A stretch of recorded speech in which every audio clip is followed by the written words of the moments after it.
to remind you, the final assignment is here for non-Kennedy School students, if you haven't picked it up.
Unfortunately, we don't have Jared Bernstein with us today. He couldn't make it. So instead, we'll start off with a little movie.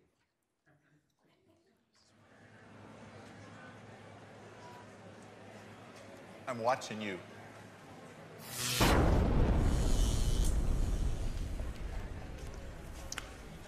Lord Keynes, wow, it's such an honor. Indeed, sir. Please, just go right on through. Whoa. No. Identification, please.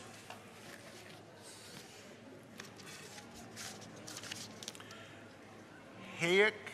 Nope, Hayek. Like, high explosives.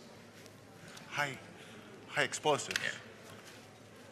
We have a 1066. HQ, I repeat, we have a 1066. Copy that, Mike. What is a 1066? That was just an example of how to pronounce my name.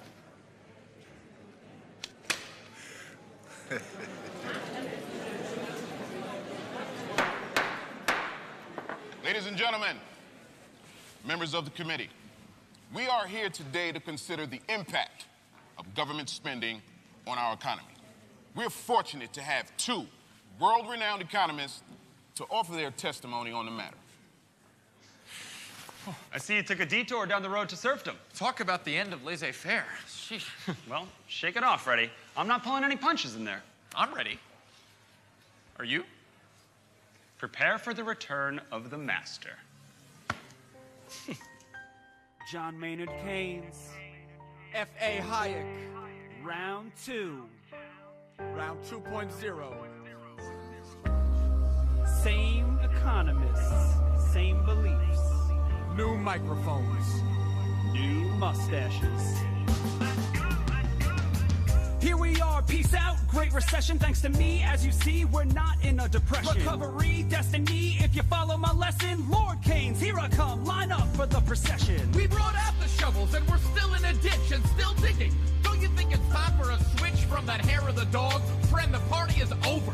The long run is here. It's time to get sober. Are you kidding? My cure works perfectly fine. Have a look, the Great Recession ended back in '09. I deserve credit, things would have been worse. All the estimates prove it, I'll quote chapter and verse. Econometricians, they're ever so biased. Are they doing real science or confirming their bias?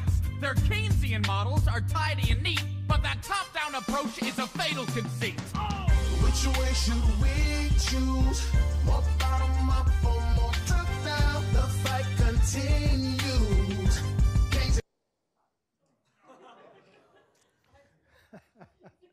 Okay. How many of you have seen this before? Okay. All right. I think this might. Yeah. So I think there's a problem here with the system, but it actually gets pretty good, and the reason that we show it is that it actually gets into some of the substantive differences between Keynes and Hayek. Or sort of the Keynesian perspective and the classical perspective. And of course, these are, we'll talk about this, but also more broadly about the role of economics. But the key topic of today is the role of, or at least I was going to start talking about the role of macroeconomic policy, in particular the role of fiscal policy in economic stabilization. And that's sort of the background of the Hayek-Keynes debate is really about whether government policy, government macroeconomic policy has a role in stabilizing the economy. So as sort of by way of background, really, the issue in the first instance is really one of the short-term versus the long-term. So the traditional way in which you would present the Keynesian take on the economy is that in the short term, that the economy is not self-stabilizing. In particular, there might be failures of aggregate demand, where for psychological or other reasons or coordination failures, that there may not be enough demand in the economy. And lack of demand is going to reveal itself in essentially the economy operating below capacity. What that means most directly in human terms, of course, in terms of lack of enough jobs, high unemployment. In the most recent crisis, in the 2008-2009 crisis, the incipient, the initial shock that caused it came from the financial sector, and we'll talk a lot more about the role of finance next week. Raghu Rajan will be our guest. But essentially, the effect of the financial crisis was a period of essentially what in financial markets is called deleveraging, and banks in particular and all kinds of lenders pulling back on their loans and cutting back on lending. And that has a pretty significant direct impact on total spending in the economy. So what you find, therefore, the financial crisis is mirrored in the real economy in the form of a decline in demand, rising unemployment, falling output. And of course, that in turn feeds back into the financial sector. Obviously, if people have less income, they have there aren't that many jobs, then therefore, obviously, their ability to pay back the debt and service their financial obligations goes down, and therefore, the financial and the real economy sort of cycle back onto each other. And the argument is in such context, so the traditional Keynesian argument is that the government can step in by increasing spending. That is, it borrows and then puts money into the economy. That is essentially what happened in the short run in the aftermath of the 2008-2009 crisis. And the government went on a big spending spree for about a period of a year and a half through some emergency spending authority. And that immediate increase in spending is credited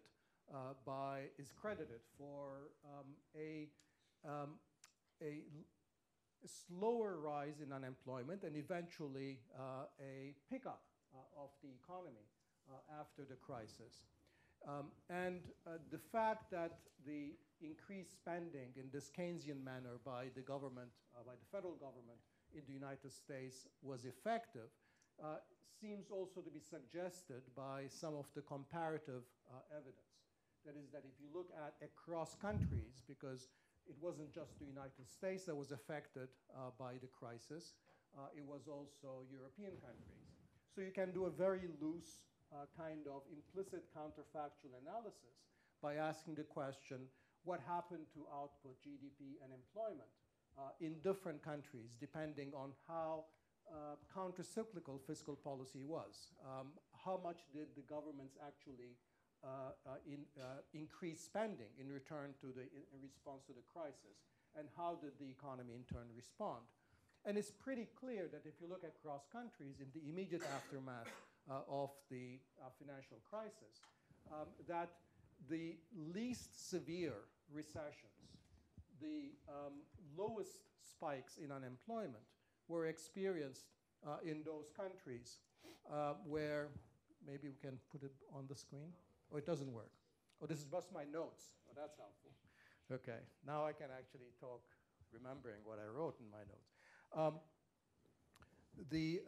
Across countries, it was the countries where there was the greatest amount of Keynesian fiscal spending that had the lowest cost in terms of foregone output or increase in unemployment. By the way, that was in part, for example, the United States. The United States reacted fairly strongly in the early stages of the crisis. Another country, by the way, we might be surprised to learn, that had a fairly strong Keynesian response was Germany. In part because Germany has a lot of what's called automatic stabilizers.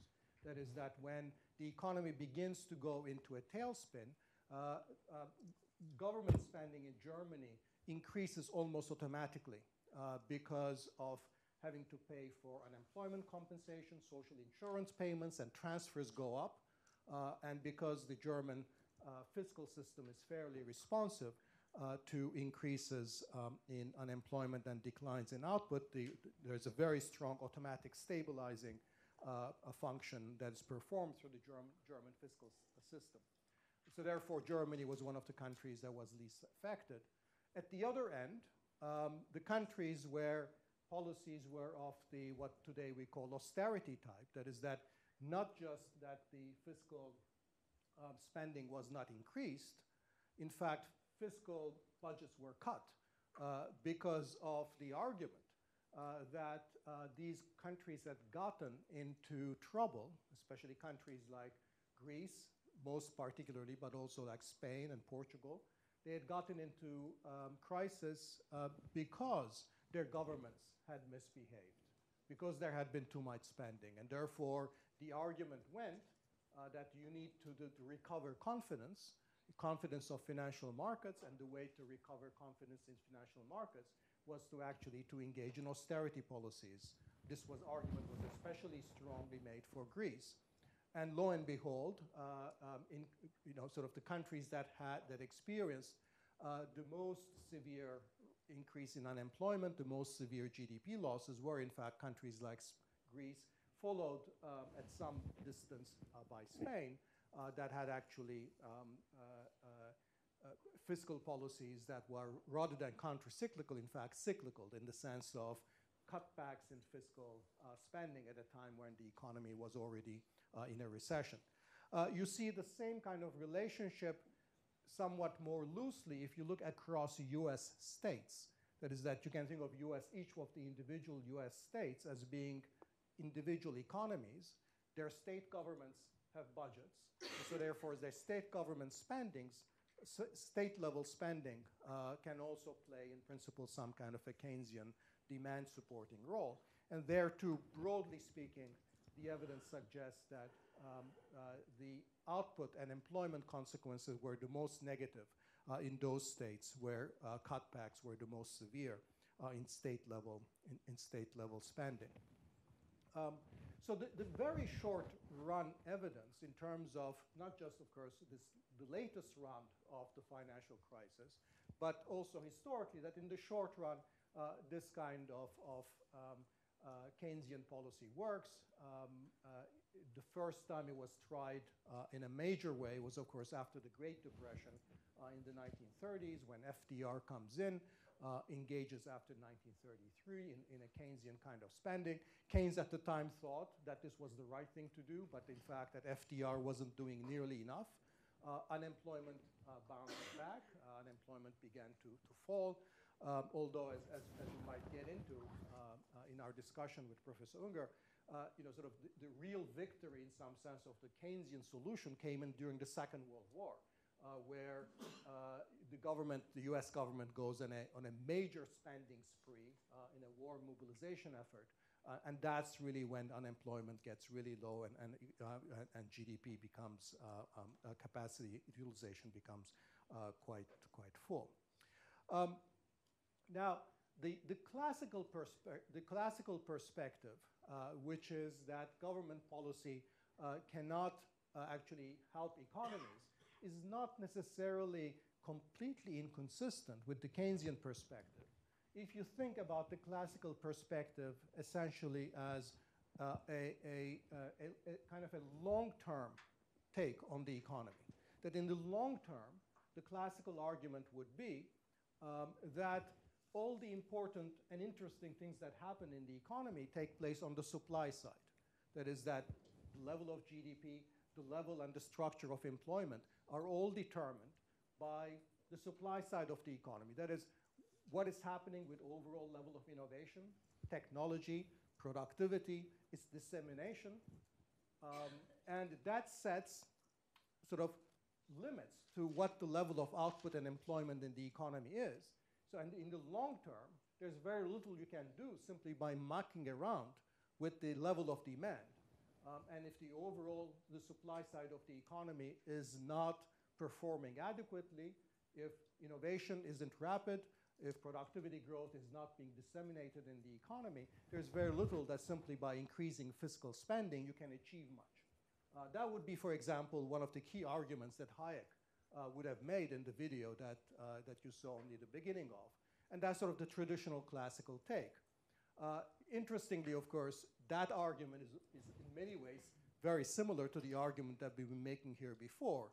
All our argument here about the importance of productivity and dissemination, they're really all about supply side arguments. They're not sort of Keynesian demand management type arguments.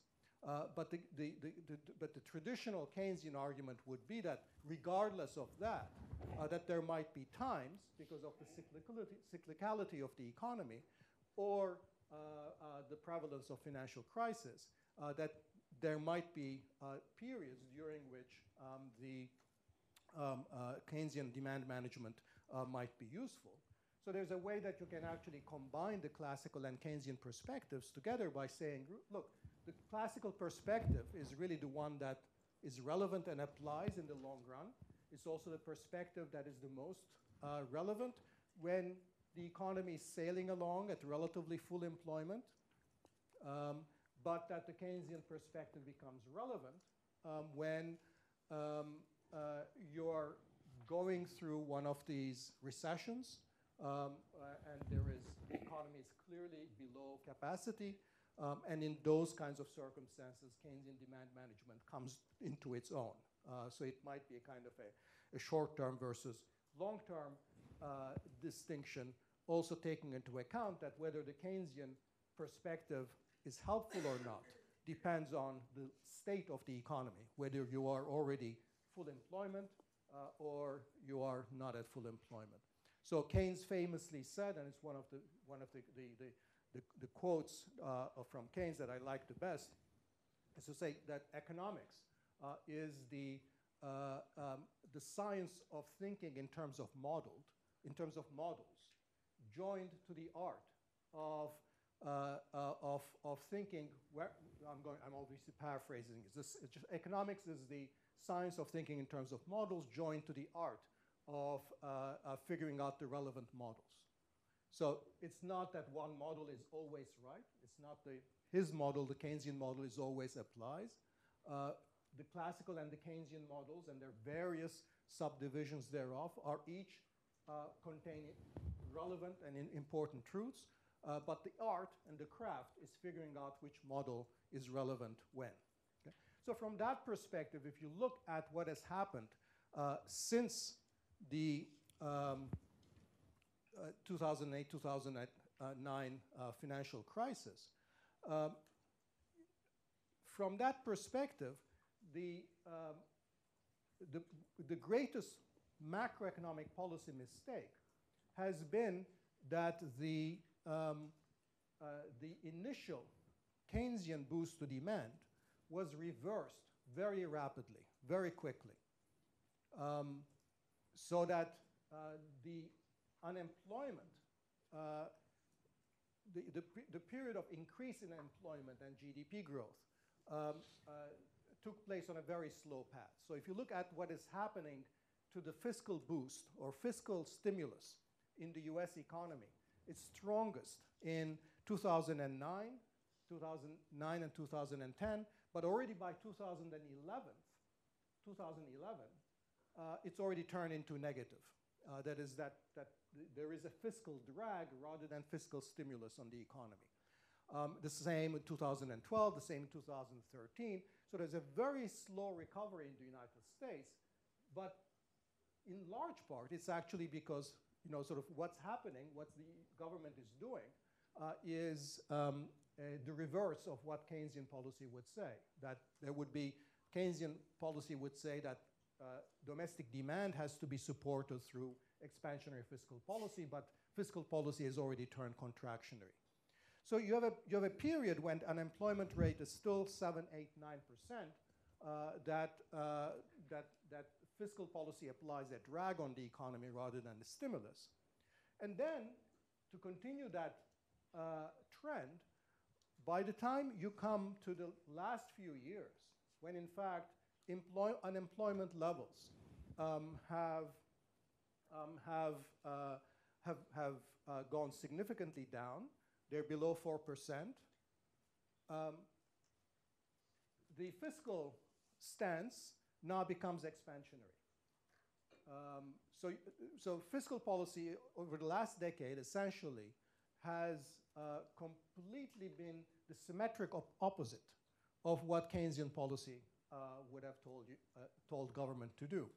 And of course, the height of this are the Trump tax cuts of last year, where we are already in an economy that is at sort of as close to full employment as it has been in quite some time, and yet the tax cuts imply a path for the deficit that's above 4% of GDP now, which is applying a significant positive boost to economies, applying a significant fiscal stimulus. So we have a situation where fiscal policy, rather than being counter-cyclical, is sort of pro-cyclical. Right? So that recent period has been very different from the immediate reaction to the crisis. Now, all of that, looking at macroeconomic, in particular fiscal policy, from the perspective of short-term demand management. Okay? How do we make that bridge from the short-term demand management to the longer-term or the medium-term, longer-term economic performance questions? So there, obviously, what we want to do is not look at short-term measures of economic performance, such as year-to-year GDP growth or the level of unemployment, or the level of employment, but we want to look at measures like what's the investment rate in the economy? Is capacity increasing significantly? What's the rate of total factor productivity growth? So these longer-term indicators of the health of the economy. And here, there's a problem, because we've already talked about the low aggregate growth of productivity. It's also matched by the fact that investment rates, neither in the United States nor in Europe, have really caught back up to levels they were before the crisis. So investment rates, the rate of capital accumulation, the rate of physical capital accumulation has gone down. This despite the fact that at some level, the cost of capital, the cost of investing, is lower than it has ever been. If you look at a graph of real interest rates in the world or in the United States, it has been going down steadily since the global financial crisis. And now, by some measures, is actually real interest rates are actually negative. Okay? So if there was any one period where you would think that it would have been very advantageous for investors to increase their purchases of capital goods and undertake longer-term investments, this would be it. Okay? So obviously, the problem with respect to low investment, at least, is not with respect to the cost of investment, because it's very low, but there is something on the demand side, that there is investment demand is very low. People, for some reason, don't want to increase investment. And since investment is part of the aggregate demand side of the economy, investment demand, spending for investment purposes is part of total aggregate demand, that raises the question of whether, in fact, sort of the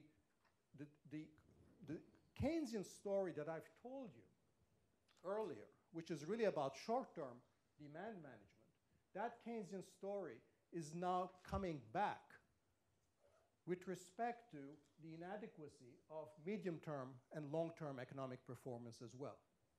Is there something about inadequate demand that's also sapping the potential growth rate of the economy? That, in turn, is the so-called secular stagnation hypothesis that has been revived by Larry Summers. The original secular stagnation hypothesis came in the aftermath of the Second World War, when many economists worried that the post-Second World War economy would be stuck with a persistent lack of demand. And that persistent lack of demand would have to be compensated somehow, that there would be low growth if governments were not engaged in fiscal stimulus. That never materialized. That was completely wrong. Secular stagnation did not happen because, as we know, after the Second World War, in fact, the world economy experienced a boom, and it wasn't because of fiscal stimulus. Today's argument for secular stagnation, which has been revived by Larry Summers, is essentially the same argument, and says that some version of the Keynesian lack of demand argument is also an ongoing problem for the US economy. It's reflected in very low real interest rates, very high, very low growth rates. And the problem that the secular stagnation hypothesis tries to describe is a problem where, on the one hand, you have low investment demand. People don't want to invest. And on the other hand, you have relatively high savings rates. So this combination of low investment demand and high saving, what does it mean to us to save high? You can only save high if you pull back on consumption. Okay? So that puts you on an ongoing basis in a kind of a secular stagnation or secular sort of lack of enough demand to make the economy grow. So the secular stagnation now transforms the Keynesian problem into an ongoing low growth, low investment kind of a problem, and not merely a short-term shortfall of demand. So why might we be in a secular stagnation? According to Larry Summers, so these would be the reasons. On the savings side, we have the fact that now there is, longer retirements. Many people are now are enjoying longer retirement periods. So that means you have to save more while you're working to have enough money during your savings. Very importantly, the fact that we have much greater inequality today in the distribution of income and wealth. Why does that mean higher saving? It means because poor people or people, middle class people, tend to have a higher propensity to consume, lower propensity to save than very wealthy people. So if your income gets redistributed to high income, high wealth groups, the overall spending propensity of the economy goes down, the overall saving propensity goes up. There might be other reasons on the saving side too. On the investment demand side, there are things like the fact that the labor force is growing much more slowly than before. So the amount of capital you need to put in place to keep a certain capital-labor ratio the same has gone down. Perhaps more importantly, and it's sort of, again, connecting with some of our basic key themes here, is the fact that the underlying rate of TFP growth is very low. If the growth of TFP is very low, the reason that people want to invest for the future also goes down, because you're not getting the benefit of much productivity innovation further down the road. So one of the key reasons why you would want to invest, the promise of much higher productivity in the future, well, that engine seems to have slowed down. And that would bring the investment rate down. Let's assume for now that the secular stagnation hypothesis is correct. And one of the things we may want to do is relate the secular stagnation hypothesis to some of our own discussions about the structure and the structural transformation challenge of our economies. But let's assume for now that that diagnosis is correct. What might the remedies be? Well, the remedies would be to relieve both of those constraints. You have too high savings, you have too low investment demand. So the remedies would be to try to increase investment demand and to try to reduce saving. So you might reduce saving by, for example, providing much better social insurance and by reducing inequality. So reducing inequality would mean, of course, that people who want to spend more at the margin have more resources. Greater social insurance might work in the same direction, because if you know that you're getting pensions and retirement benefits are in place, then you're going to want to have less put away to save. And of course, the most important way you can actually reduce saving in the economy is by the government engaging in more dis-saving, that is by increasing fiscal expenditures. If the government saves less, if the government spends more, in other words, engages in Keynesian pump priming, that could be in infrastructure, it could be in transfer payments, whatever. If there is increase by government spending, then that would be an economy-wide reduction in saving, would go in the direction of reducing saving. On the other side of the ledger, how do you increase investment demand? You can increase investment demand by engaging in all kinds of things that we have been talking about in this course in terms of solving the myriad coordination network problems that might A, keep investment low in the modern part of the economy, and B, keep the fruits of that investment from flowing over and disseminating into the rest of the economy, and therefore increasing investment incentives elsewhere as well. Interestingly, sort of one thing that Larry Summers mentions is specific investment mandates. If you think about, for example, something like the Green New Deal, a government mandate that might tell firms that they need to get rid of coal-fired plants or transition to new technologies, green technologies, very quickly.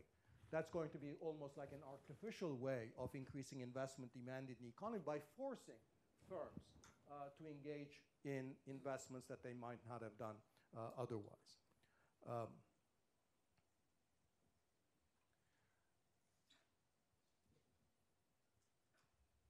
So that is the secular stagnation story and how it relates to sort of the Keynesian approach to the economy.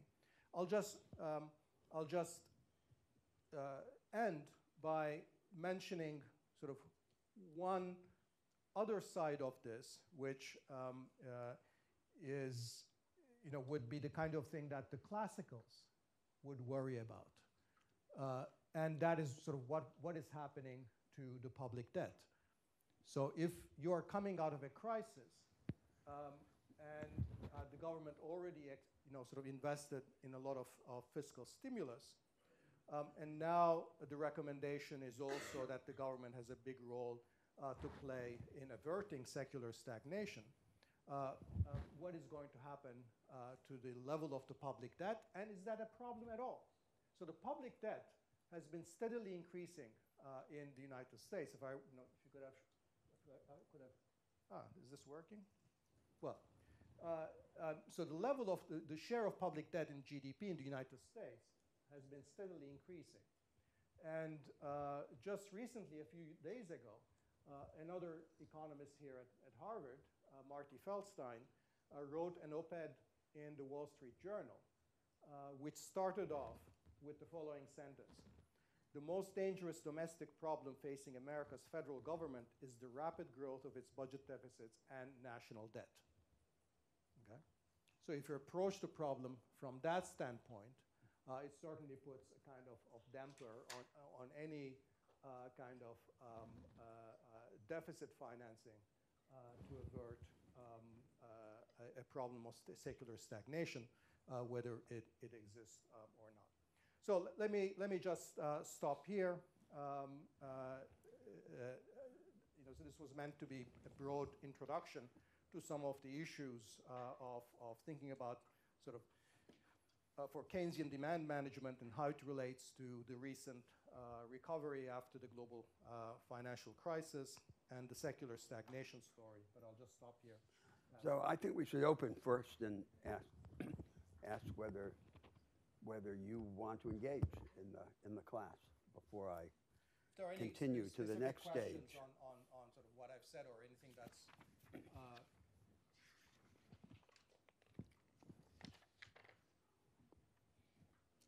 all the way in the back.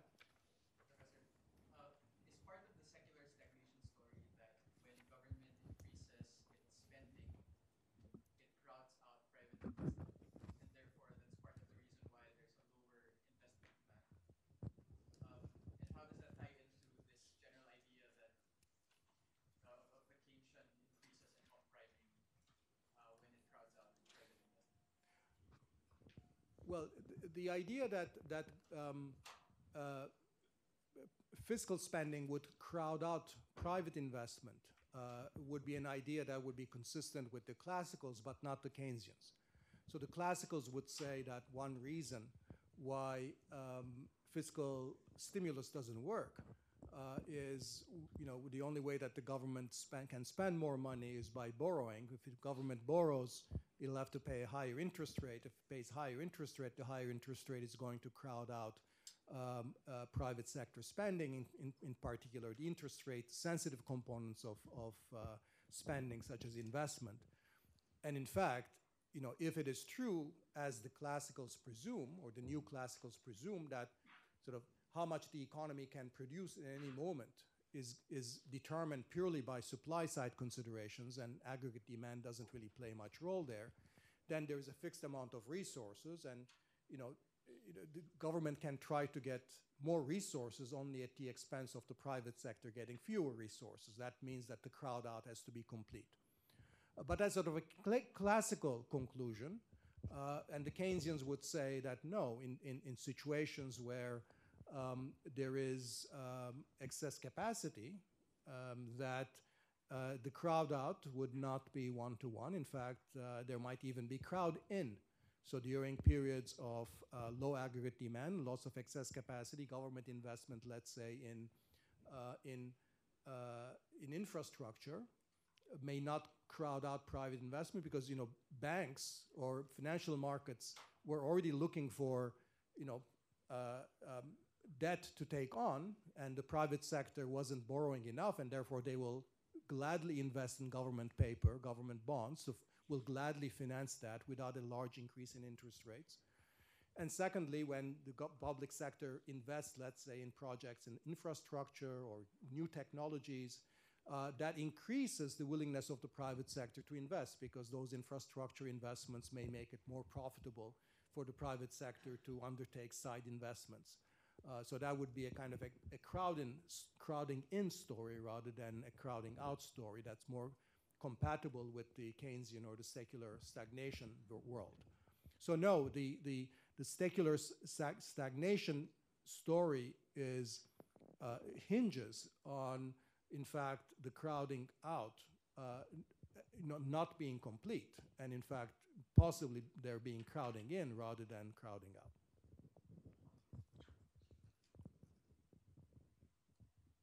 Yeah, that question. Yeah. So you left us hanging on the debt issue. What do you think? Is Feldstein right or not? Well, I mean, you know, the debt issue is. I don't take it to be nearly as big. I mean, when you think about what the debt is, it's in a country like the United States, it's essentially something that we owe to ourselves. And so the notion that debt that exceeds, let's say, 100% of GDP is inherently a problem, I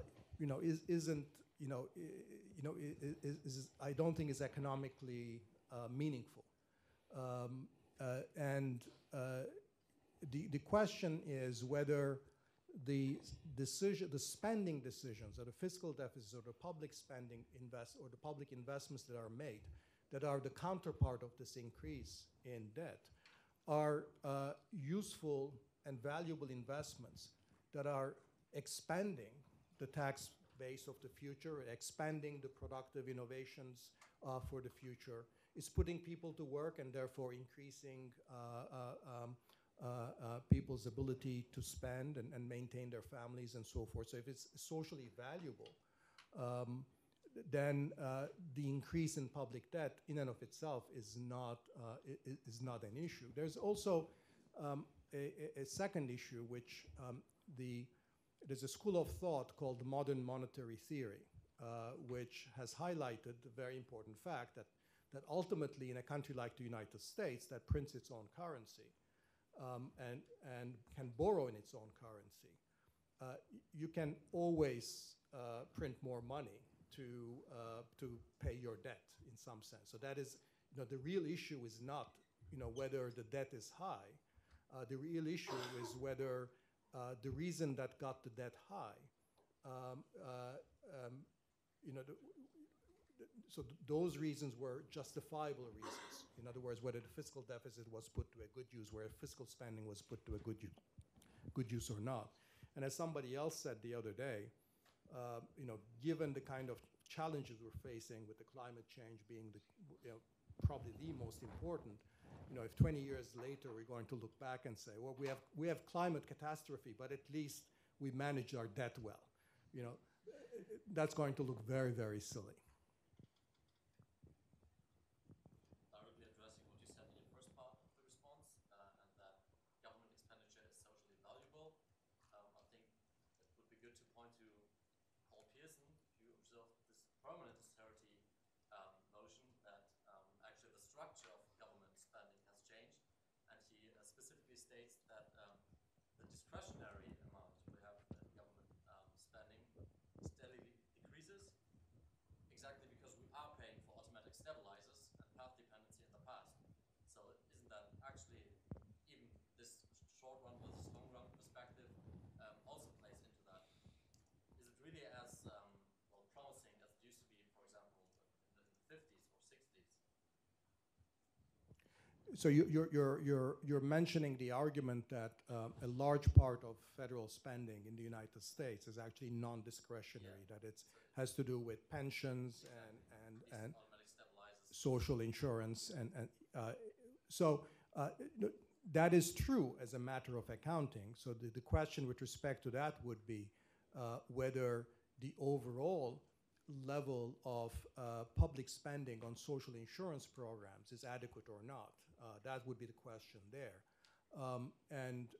I would answer that compared to most advanced industrial economies or post-industrial economies, that in fact the United States spends too little on social insurance programs. And therefore the right answer to that is not to create room for more discretionary spending on the part of the government by cutting back on the non-discretionary component, but to go back to an idea that I think we've discussed here before, which is that if government policy and government spending policy is going to have a transformative impact on the economy in any way, that it will probably entail a much larger overall scale of spending. That is G over Y. Now, I'm not talking about G minus T over Y. I'm not talking about G over Y.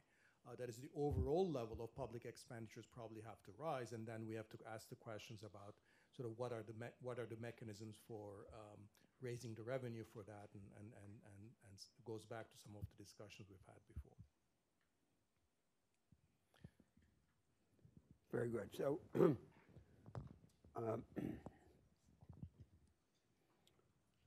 I intend to use my intervention now to address more broadly the background theme of this course, which is the nature and the transformation of economics. So the foreground theme is the working of the market economy, especially in relation to the issue that we have taken as central this semester, the future of the knowledge economy. But the background theme is the practice of economics itself, and whether in its present form, it gives us the ideas that we require to develop the first theme, the substantive theme. Now, before I go any further, let me make explicit my understanding of the ongoing discussion between the two of us, between Danny and me.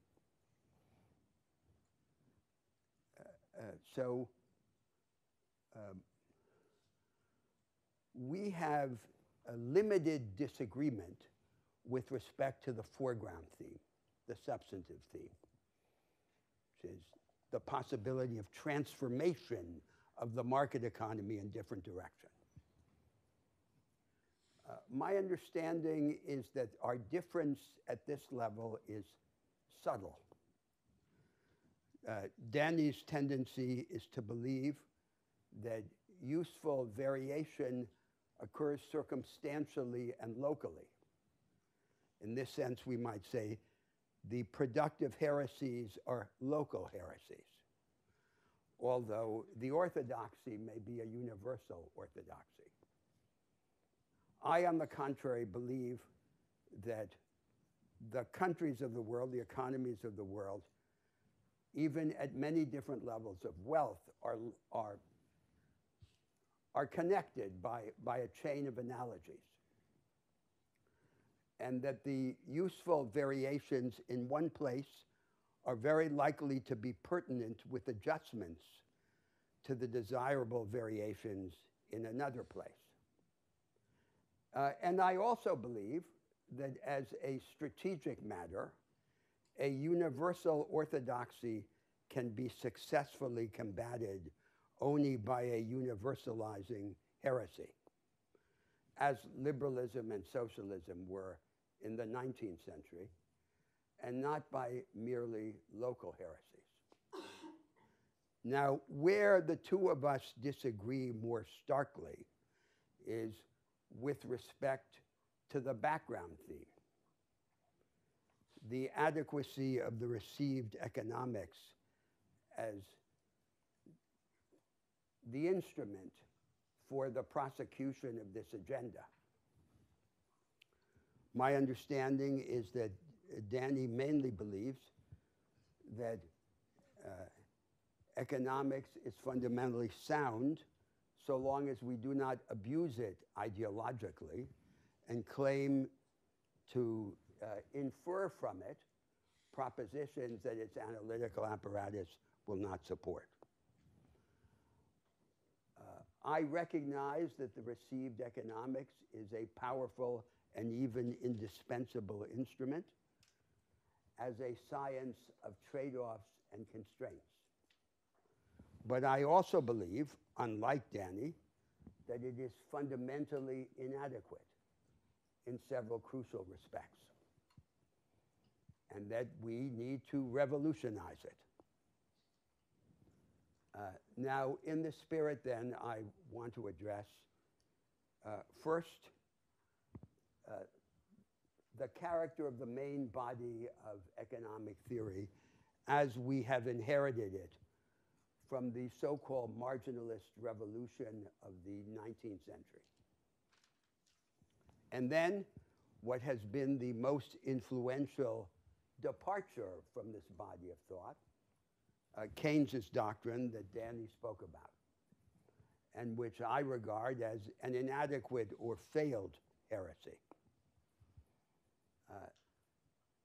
Now, let me say a word about the significance of these disagreements between us, repeating something I said in an earlier conversation of ours. In a situation like this, in which there are two instructors who disagree, there is the temptation to believe that they're both exaggerating and that the truth may lie in the middle.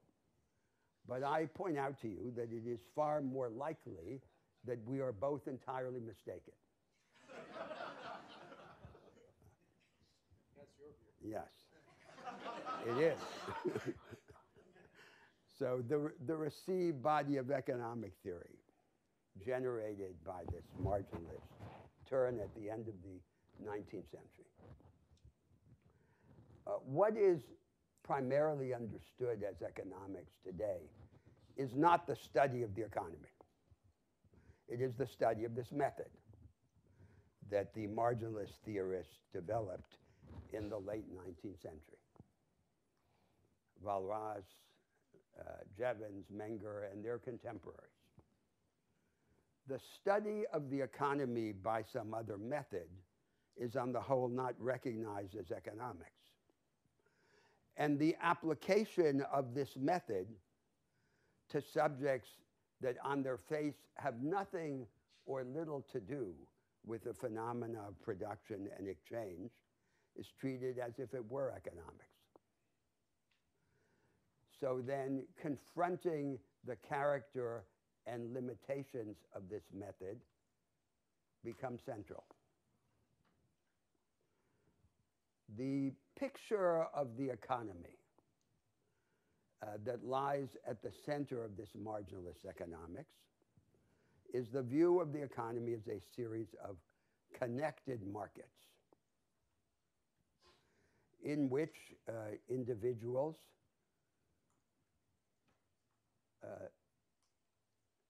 make comparative decisions about the use of resources under the fundamental constraint of scarcity.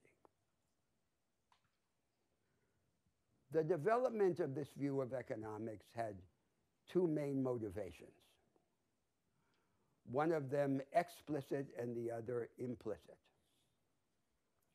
The explicit motivation was to overcome a series of confusions that beset the earlier economics, which we now call classical economics, confusions about value and price. There were a series of conundrums about value, so-called exchange value and use value, that resulted from the misguided attempt to build a bridge from the explanation of relative prices to the explanation of the fundamental sources of wealth in an economy. There is no such direct bridge. And an indisputable achievement of marginalist economics was to break through these confusions and to focus on relative prices. Although the explanation of relative prices in any single real economy has never been achieved by this method. The second motivation, implicit, was to lay the foundations for an economic science that would be immune to the ideological and social theoretical controversies rife in that historical period, and coming from classical European social thought and from the ideological controversies of the 19th century. A pure apparatus of analysis that would depend on no controversial, factual, causal, or normative assumptions. And in fact, there is no real counterpart in the history of thought to this attempt other than Hans Kelsen's pure theory of law.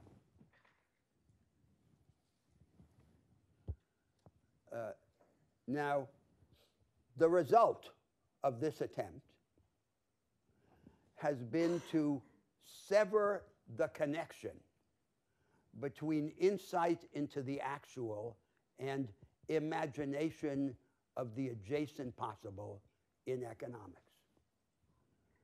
In this respect, economics is not different from the other contemporary social sciences.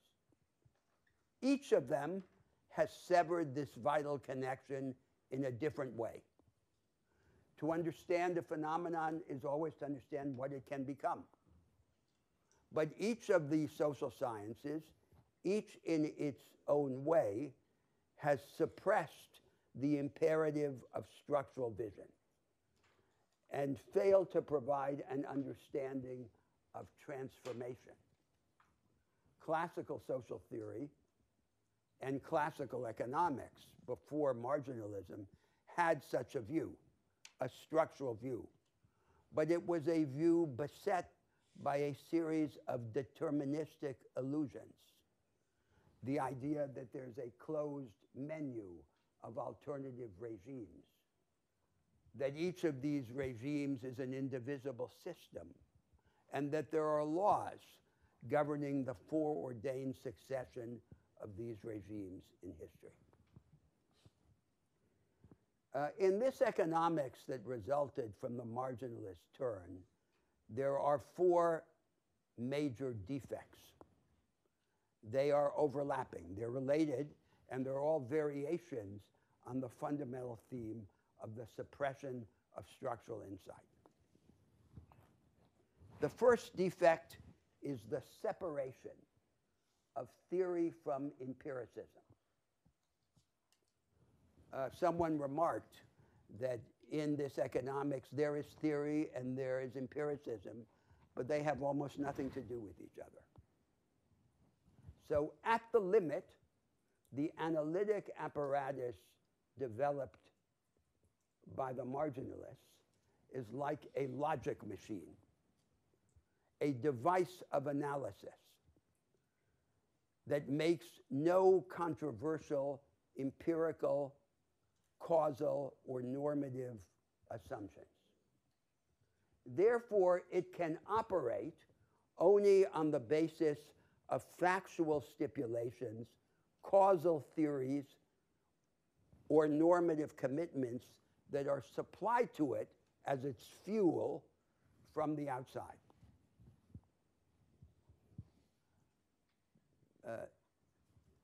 Now, Danny mentioned the characteristic procedure of this style of economics, which is the construction of models. And here's what happens in this economics. If a model doesn't work, you use another model defined by other elements or by the same elements with other parameters or values. But the substitution or multiplication of models at no point brings into question the underlying theory, the way of thinking about the economy. because the theory in its most rigorous form is, as the Austrian economists understood, and they were champions of this theory, not a causal science at all, but a kind of logical apparatus, an apparatus of analytic clarification. And this fact also explains the strange relation of this marginalist economics to mathematics. It reveres mathematics, but almost all the mathematics that it uses is relatively primitive and was invented before the middle of the 19th century. Now, that's not because the economists are incapable of using higher mathematics. It's because the higher mathematics would only develop and be used, as it was and is in physics, in order to drive the development of surprising causal discoveries. And that's not what mathematics does in this economics.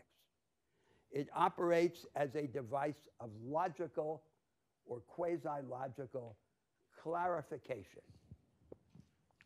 Now, you could say then, as another way of approaching this disconnection between theory and empiricism, what is the nature of the regularities that this pseudoscience establishes? So these regularities fall into three categories. So one category are supposedly law-like relations among large-scale economic aggregates, like the levels of savings, investment, and employment in the so-called macroeconomics. For example, some law-like relation between inflation and employment. Now, it turns out that these stable relations are stable only against the background of a detailed set of institutional arrangements.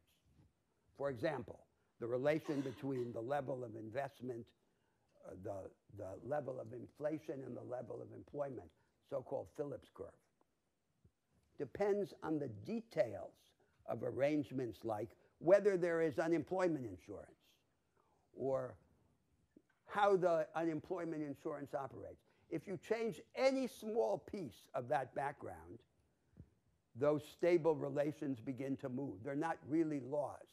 They're regularities shaped by the detailed background institutional structure. The regularities are invoked by economists in a characteristic existential or professional posture as advisors to central banks and to ministers. Therefore, in a position that entices them to take the existing structure for granted, because they are the advisors to the prince. Now, there are a second set of regularities in this style of economics, which are rules of thumb, defeasible empirical assumptions. I'll give you an example. It's the idea of constant returns to scale in economics, which is the equivalent in this economic theory to the idea of constant motion in Newtonian mechanics. Now, these are just convenient default assumptions, which do not hold generally or constantly. A larger factory can be either more or less efficient than a smaller factory. There's no constancy of returns to scale. In fact, in economic fact, it's just a default assumption. So this also is a kind of pseudo-law. Now there's a third category of regularities, very rare, which are the genuine regularities. And the most credible candidate for a constant and universal law of economic life is diminishing returns to scale, which ordinarily takes for granted diminishing marginal returns, which ordinarily takes for granted constant returns to scale. So diminishing margin of returns. You hold all the inputs in a process of production constant. You increase one input, and then the returns to that input will rise, plateau, and then fall. Now, that is the most constant constraint in economic life.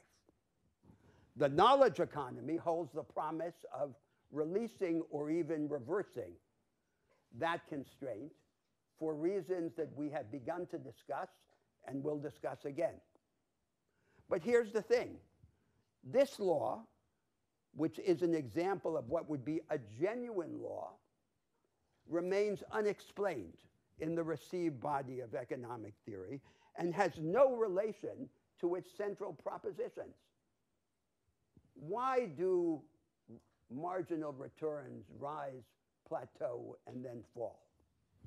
It seems to have something to do with the episodic or discontinuous character of innovation. But this is not, in fact, a subject of economic theory and not something about which it has had anything to say. So the result of this disconnection between theory and empiricism is that this economics, when it is rigorous, is impotent, except insofar as it is supplied with this exogenous fuel, these factual stipulations or causal theories or normative commitments that come from the outside. It is potent only to the extent that it is compromised in its logical rigor.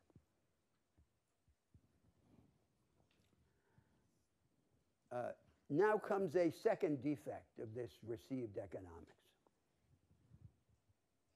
The second defect is its deficit of institutional imagination, especially institutional imagination about the organization of the market order itself.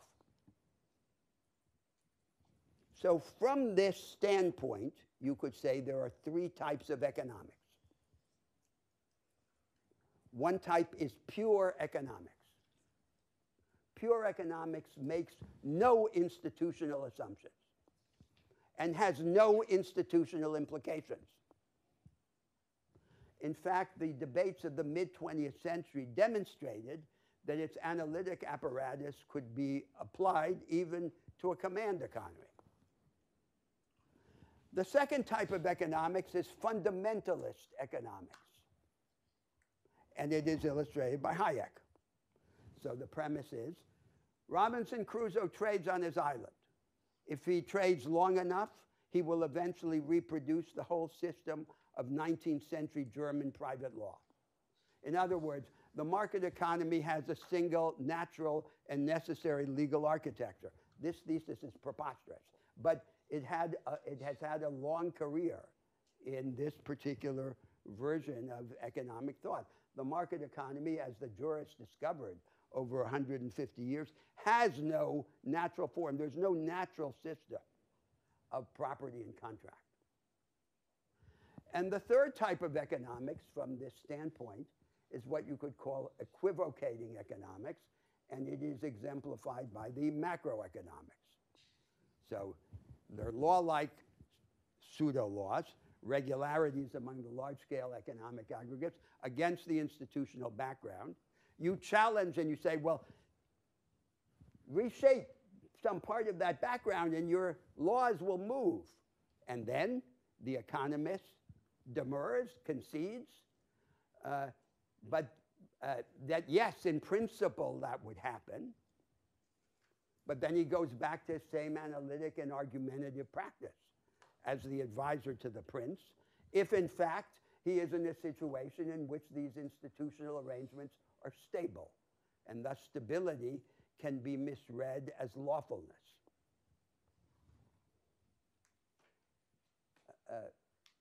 So there's no institutional imagination, and the pure economics is institutionally empty and must be. Now comes the third defect. The third defect is that this is a theory of exchange, of competitive selection, through relative prices under the constraint of scarcity, bereft of a corresponding theory of production. So if you open the economics manuals today, you'll see that there'll be a chapter on production, but there's almost nothing about production in that chapter. So the technical division of labor, the nature of machines, the succession of practices of production, and the difference of the division of labor and of the role of machines in each of those practices, that would be the theory of production. The theory of production in this economics is represented as a shadowy extension of the theory of exchange and viewed always through the prism of relative prices. And what makes possible this reduction is a crucial contingent fact about these economies, namely that in them labor is bought and sold and can therefore be seen under the prism of relative prices. Now then is the fourth defect of this economic theory, which is that it is a theory of competitive selection unsupported by any theory of the creation of the diverse material on which the mechanism of competitive selection operates. So analogize it to the so-called neo-Darwinian synthesis in the life sciences. There's the Darwinian theory of natural selection, and then there's the theory of genetic recombination or mutation to create the stuff on which the competitive selection operates. Where is that part? So the fecundity of a method of competitive selection depends on the richness of the material on which it operates. And unless we have that other half, we don't know the value of the half we have. So notice that in this economics, the division of the world into separate states with different institutions and laws is an accident without proper economic significance. If indeed it is not just a costly embarrassment because it produces transaction costs. The world might as well be a single unified economy from the standpoint of this theory. These are the fundamental defects of the inherited economics, and they are all variations on the same theme. The defects are obscured by the empirical turn in contemporary economics, the empiricism. But the empiricism is like a growing flesh on a minute skeleton. There's no underlying intellectual structure. The causal theories in particular are either formulated ad hoc or imported from some other science like psychology. Now, this was never the only paradigm in economics. Even at the end of the 19th century, there were rivals. For example, contemporary with the marginalist theoreticians, even in the home ground in England, there were at least two other paradigms. There was Edgeworth's view of economics as a psychological science, and there was Marshall's view of economics as an equivalent to natural history, a science to be analogized to the science of the tides or of the weather, of context-bound causal relations. But these paradigms were cast aside, and they have subsequently recurred in the history of economics, only in some truncated or confused form. So there's the tradition. The tradition, I want to argue, and this is the source of our deeper disagreement, is an inadequate instrument for the development of structural insight into a theme like the great theme of the nature and future of the knowledge economy. The defenders of this practice then say, well, what's the alternative? It may be defective, but it's better than anything else that's available. But that's not that response makes no sense as a defense of this theoretical practice. if it's defective, we have to struggle to overcome its defects and not to treat its defects as if they were virtues. Now, a word about Keynes, because what happened in the history of economics and of economic policy is, particularly on the left, particularly with the progressives, is that when they lost faith in Marxism on one side, or in aspects of this marginalist economics on the other, they took refuge in Keynesianism. Keynesianism is an inadequate heretical response to an inadequate theoretical orthodoxy. And it suffers from 4 defects also. The first is that its approach to economic life is almost entirely psychological and not institutional. So, in this sense, it's not just like the formal logical apparatus of marginalism. It is, in some sense, an empirical science, but an empirical science of a purely psychological character. And it exaggerates the psychological orientation of traditional English political economy.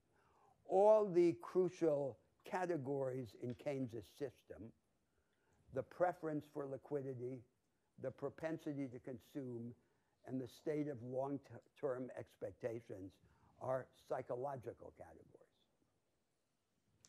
The second defect is that it is almost entirely oriented to the demand rather than to the supply side of the economy, to consumption rather than to production.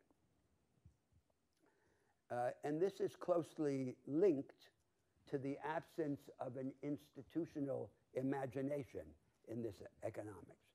Demand can be viewed from the standpoint of reallocation of resources, but supply always has to do with structure. The third defect of Keynes's economics that goes to its practical significance is that it is not, as it presented itself, a general theory of economic slumps. It is a theory of a particular kind of slump. A slump shaped by inadequate demand under the constraint of certain price rigidities, especially the downward rigidity of the wage, as the contemporaries recognized. And it does not apply, or applies very imperfectly, to the recessions that became characteristic, for example, in the early 21st century, that had to do with leverage, with debt. The fourth defect is that because it is not a general theory of slumps, it is caught in an unresolved state between being a theory of low-level equilibrium of the economy caught at an equilibrium at a low level of employment of resources, and being a theory of generalized and perpetual disequilibrium. It is neither one thing nor the other.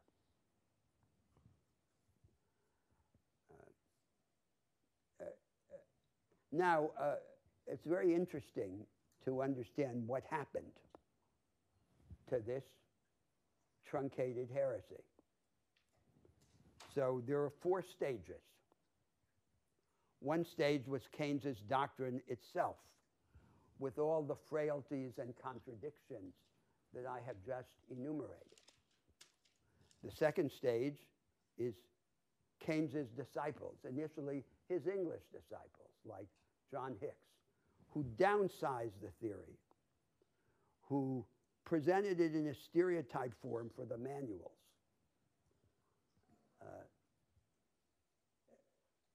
Then the ISLM curves of the textbooks, taking out all the unresolved elements about radical uncertainty or permanent disequilibrium, everything that was most interesting or most subversive.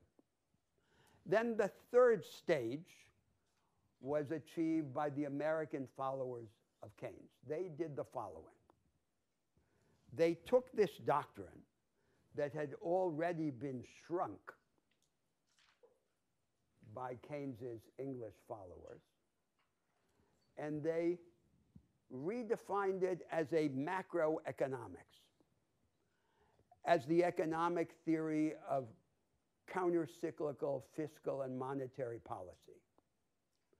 And they then superimposed it on the untransformed body of marginalist economic analysis, which they relabeled microeconomics. So what had started out as two rival paradigms, theoretical systems, ended up as just two parts of the same stabilized theoretical system. That was the so-called neoclassical synthesis.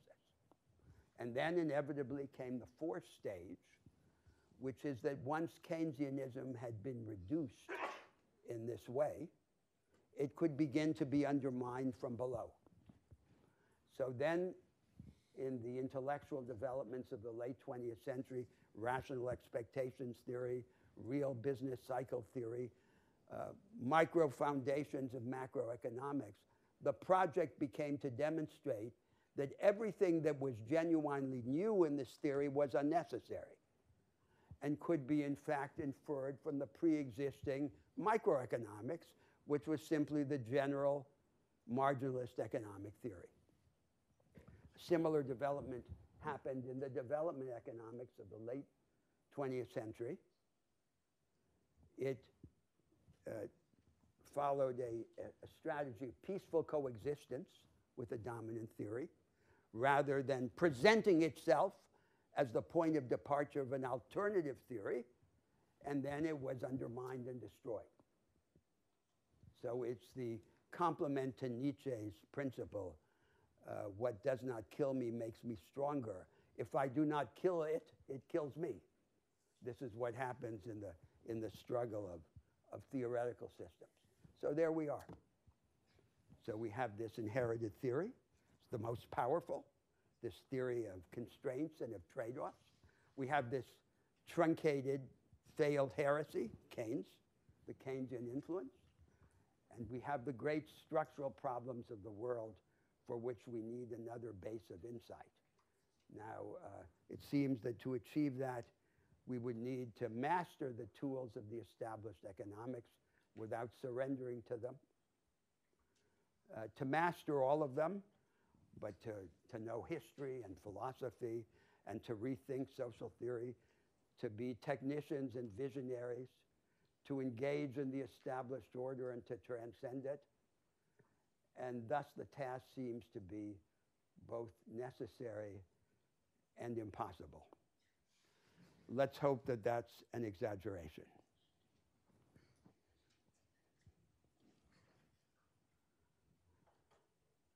think we should do the same and get a few questions. Yes.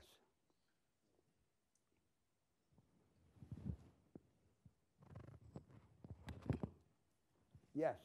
Professor, can you elaborate on how you said the use of mathematics is more just for calculations Yes. purposes? That's very interesting. So, question is, how does the use of mathematics in economics, in this economics, differ from the use of mathematics in fundamental physics? And so in fundamental physics, mathematics has accompanied periodic theoretical revolution. So new forms of mathematics were invented for the purpose of describing enigmatic physical processes as the instruments of new scientific theories. So for example, the calculus was invented simultaneously by Newton and Leibniz at the very beginning of this tradition of physics. And that's gone on. So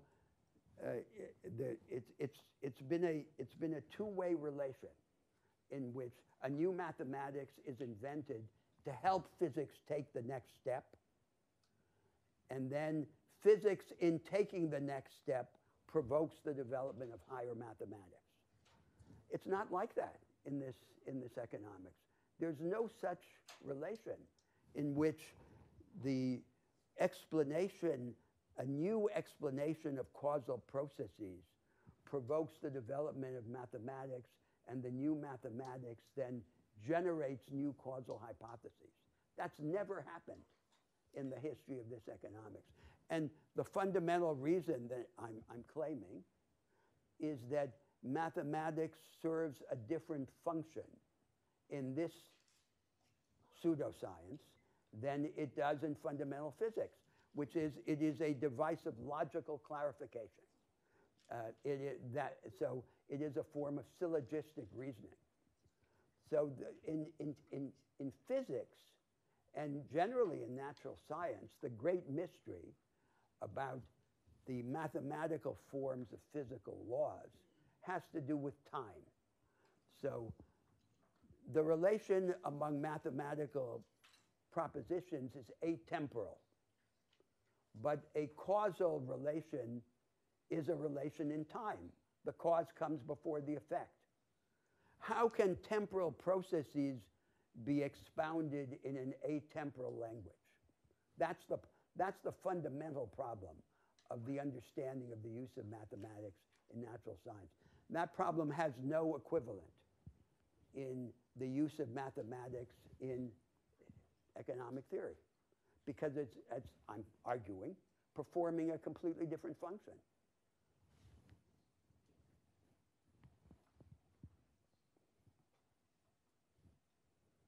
Yes. I'm thinking about the recent rise of behavioral economy. Now, the account I've heard of why it happened Yes. is that essentially the economics was based on a set of presumptions about perfect rationality, Yes. human beings, and so forth, and there was compelling evidence to prove that this is not the case. Yes. And that therefore economists are responding to this challenge by incorporating more realistic assumptions about how Yes. people behave, and Yes. these assumptions are yielding a new Yes. type of economics. It sounds to me that you would disagree and you think that it's the same economics but with different... No, not necessarily. So depending on how far it's pursued, it could be seen as a latter-day successor to this project of the late 19th century that I mentioned, of economics as a psychological science, an empirical psychological science, as in Edgeworth.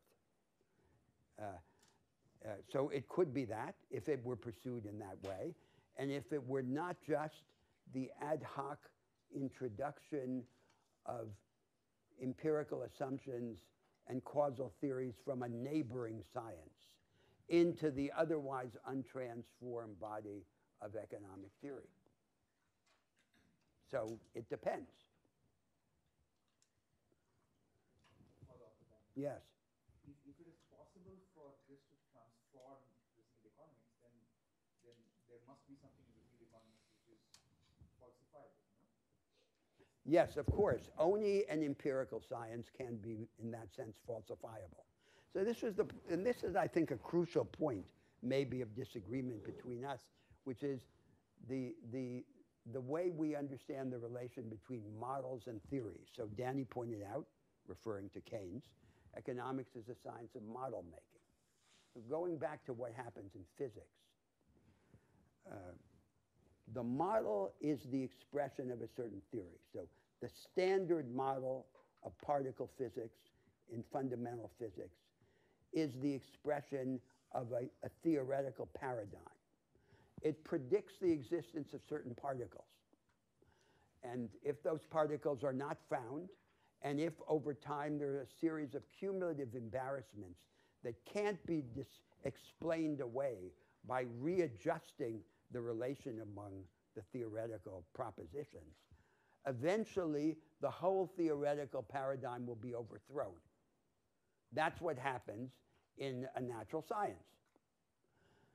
The problem is that there's no prospect of any such thing happening here, because if the theory is not abused, if it is presented with the pure analytical rigor that Walras demanded, or that the general equilibrium theorists of the mid-20th century implemented, it can't be overthrown because it makes no controversial, factual, causal, or normative claims. It's a pure apparatus operating on the fuel that's supplied to it from the outside. So that was seen by the early marginalist theoreticians as an advantage. They deliberately set out to create a theory that would be immune to contestation.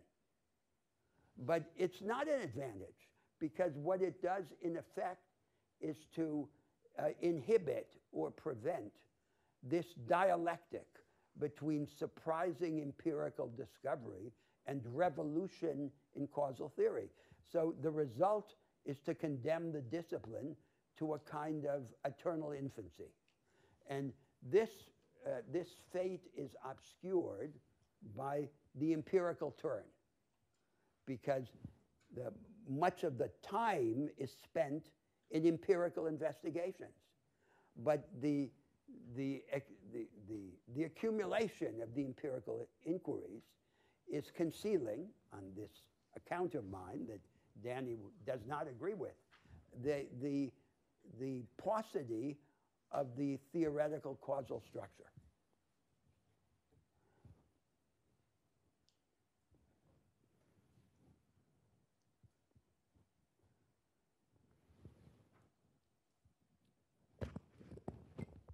Well, I'm sure we're going to be returning to this discussion. So I hope so. Just make some general reactions. First, let me say I'm happy to hear you say that you recognize economics as a powerful and useful and even indispensable. So it's taken me quite a few years of teaching this course to say that. So it always gives me incentive to keep teaching this for future years because it's getting better.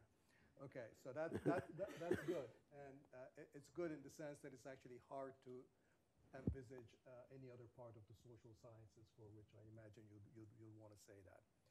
You know, in some ways, I'm happy to take that and just move on. But let me, I think, in the interest of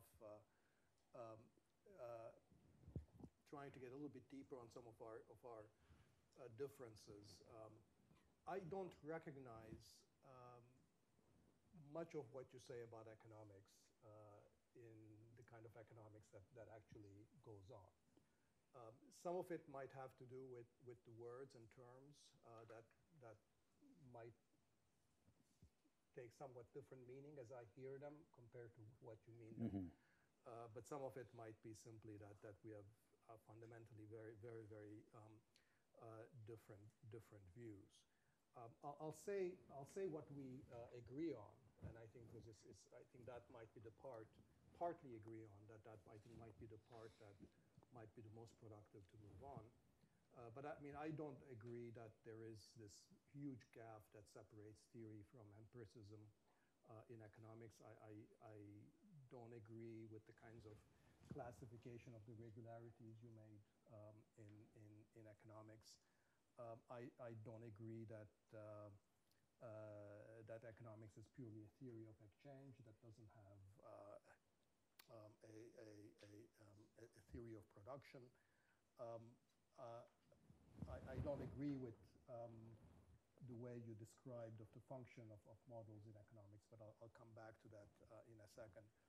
I do agree that, and that's, I think, where we have some common, I think some productive disagreement, productive sort of both agreement and disagreement.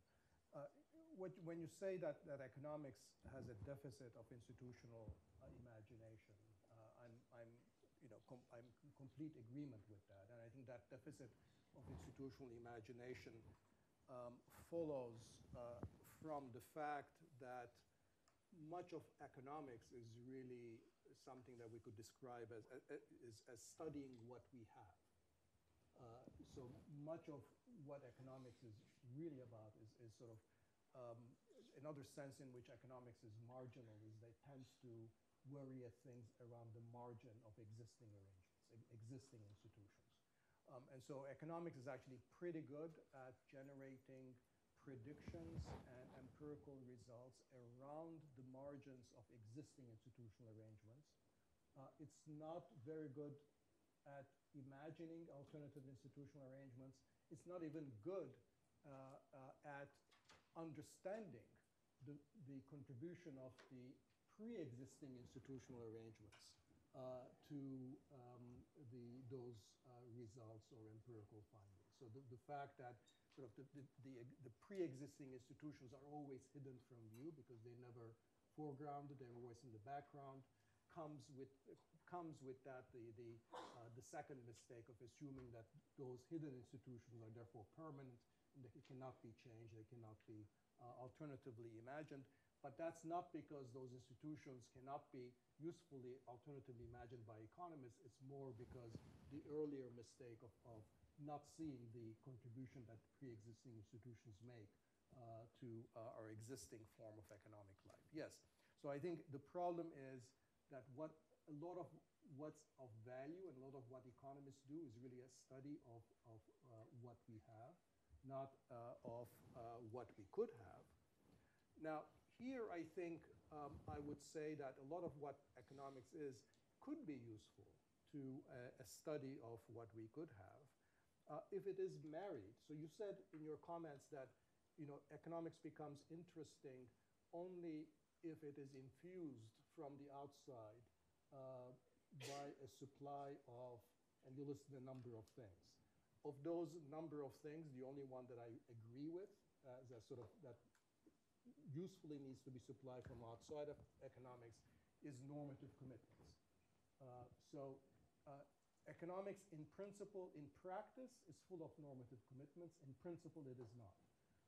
And I think it's a good thing that economics has to be supplied by the normative commitments from the outside, because I don't want economists to come with their normative commitments hidden with them. So I think in many ways what was the mistake of neoliberal economics, or what was the mistake of classical monetarism, what was the mistake of market fundamentalism, what was the mistake of Friedmanite economics, was that it basically came readily packaged with a set of normative commitments or a political philosophy that might have been traced back to Hayek or other philosophical traditions.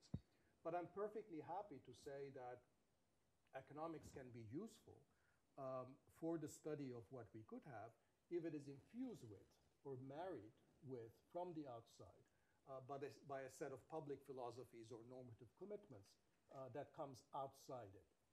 And in that case, I think economics becomes useful in a second way as well, not simply as a study of what we have, but also as a study of the potential consequences of what we could have. That's, I think, the useful agenda for economics on that world, which is sort of as a set of tools that could be applied to decipher the potential consequences of alternative institutional arrangements. That the tools with respect to incentives, general equilibrium thinking, game theoretic tools, second best reasoning, all the kinds of various toolboxes of economics can be very useful, all the while granting that the normative commitments or the political philosophy or the public philosophy of what kind of a society we want, what kind of institutional structure we want, those things in many ways have to come from outside it. Now, you made in response to the question about sort of the behavioral economics, you said that that there was a big difference in the use that economists make of models or theories compared to the way that they're used in the natural sciences. And I think this is this difference I think is a feature. It's not a bug. That is to say that I think the key difference between physics, let's say, and any social science is that physics is studying a in natural or physical environment with pre-existing constraints and physical constraints that are given to that physical environment. Whereas in the social sciences, we're naturally studying, and our course is an example of that, studying a set of constraints or institutional arrangements that are, in principle, infinitely malleable. And so the social world, unlike the physical world, is not given. It's constructed, it can be reconstructed, we can remake it. Exactly. And that means that, therefore, any particular theoretical construct or a model of it is always provisional. It's always contextual. It's always subject to a given institutional structure. Change institutional structure, the model will work very differently. And I think the best of economics actually kind of works in that way. Last week, we lost a very important economist, Alan Kruger, who's a labor economist. And among the fabulous work that Kruger did was the famous studies on the minimum wage. Yes. And what he showed, what his work showed, along with David Card, was that unlike the prediction, so we have one particular model of a perfectly competitive labor market. That's a particular model. It's often used as the baseline or the benchmark model. The prediction is that in that competitive model, if the price of something goes down, the demand for it. If the price of something goes up, the demand for it should go down.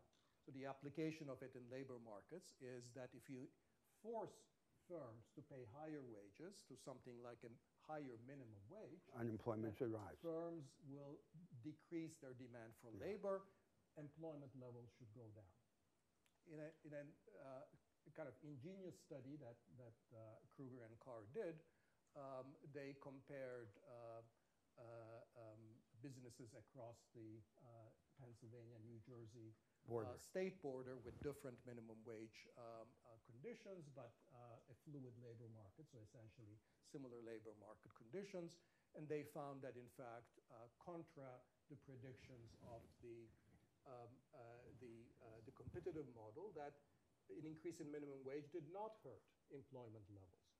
Now, what does that say? Well, it just, it basically forced the economics profession to reconsider whether this perfectly competitive labor market model is the relevant one to apply universally and unconditionally in all kinds of circumstances. That had a transformative effect on the way that labor economists do their work. Today, you would have to really justify very hard if you're doing any kind of work where you simply presume that labor markets are competitive, that there's a lot of work that is based on the idea that, in fact, labor markets are, in the technical jargon, monopsonistic, so that every firm has some kind of market power over what wage to pay and so forth. And that's, in that way, I think, the profession has moved precisely in the way that a good social science would move. And let me just say conclude by saying, just like the fact that the Keynesian view worked in the immediate aftermath of the Great Depression, or that it worked in the immediate aftermath of the great the global financial crisis, it doesn't mean that the Keynesian model is right under all circumstances. Under other circumstances, the classical model might be more relevant. And similarly, with respect to minimum wages, it doesn't mean that any kind of minimum wage under any institutional requirement in any kind of a market will always not be costly to employment. It's just that we need to, and economics provide essentially the conditions under which it will be harmful to employment and the conditions under which it will not be, so that we can make reasonable judgments about the consequences of minimum wage. So those are two kinds of examples, from fiscal Keynesian demand management policy to minimum wage policies, where this sort of multiplicity of thinking in terms of alternative theories that are highly context dependent, highly dependent on the initial institutional framework, can help us think not just about how the world works as it is, but also supplies tools and methods where we could apply them to how an alternative world might work, what kind of consequences they might produce, supplied with this external energy source. And I think that's where I still agree with you, that you need this infusion of a public philosophy or normative commitment from the outside. But unlike you, I'm happy that that is not the job of the economists, because I don't trust the economists to come up with it. So just three statements in this closing a couple of minutes. So first, it's important to understand that we are discussing criticism of economics, which is fundamentally different from the familiar criticism, and not to be confused with it. So the familiar criticism is it makes unrealistic assumptions. There's economic man who's a kind of machine, a robot. It's describing things that don't exist, like perfect competition. Those criticisms are readily dismissed by the economists. They're confused. Every theory is selective, and the question is whether the selectivity in this theory is the right one. So this is not that criticism. It's a completely different kind of criticism.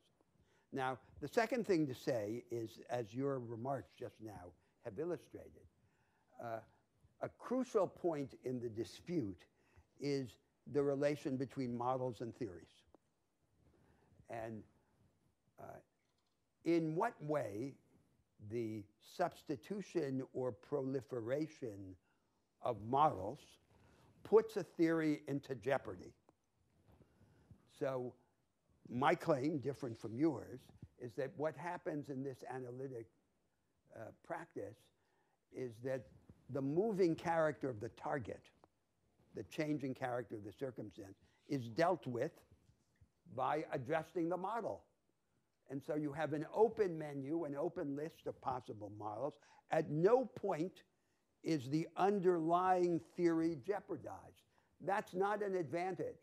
That's a huge disadvantage. And that's not how a science works. A science works by periodic revolution in the theoretical practice, which is very different from the adjustment of context-bound models. Now, the third remark, and this is the area where there may be convergence between us and pertinence to the agenda of our course with respect to the knowledge economy. It's not enough to explore regularities within an institutional framework that is taken as given, which is what the vast preponderance of the established so-called macroeconomics does. What is necessary is to have a discipline that deals with the relation between the changing institutional background and what goes on within it, and to have the methods that are appropriate to that. Now, you seem to think that that discipline exists. I think it doesn't, and that its non-existence defines our program. But at least in that respect, we are converging in our conception of what needs to be done intellectually. Our time is up. Good. See you next week.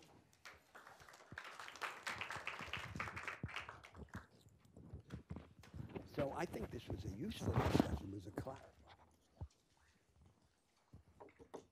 But I still don't see why you disagree with me.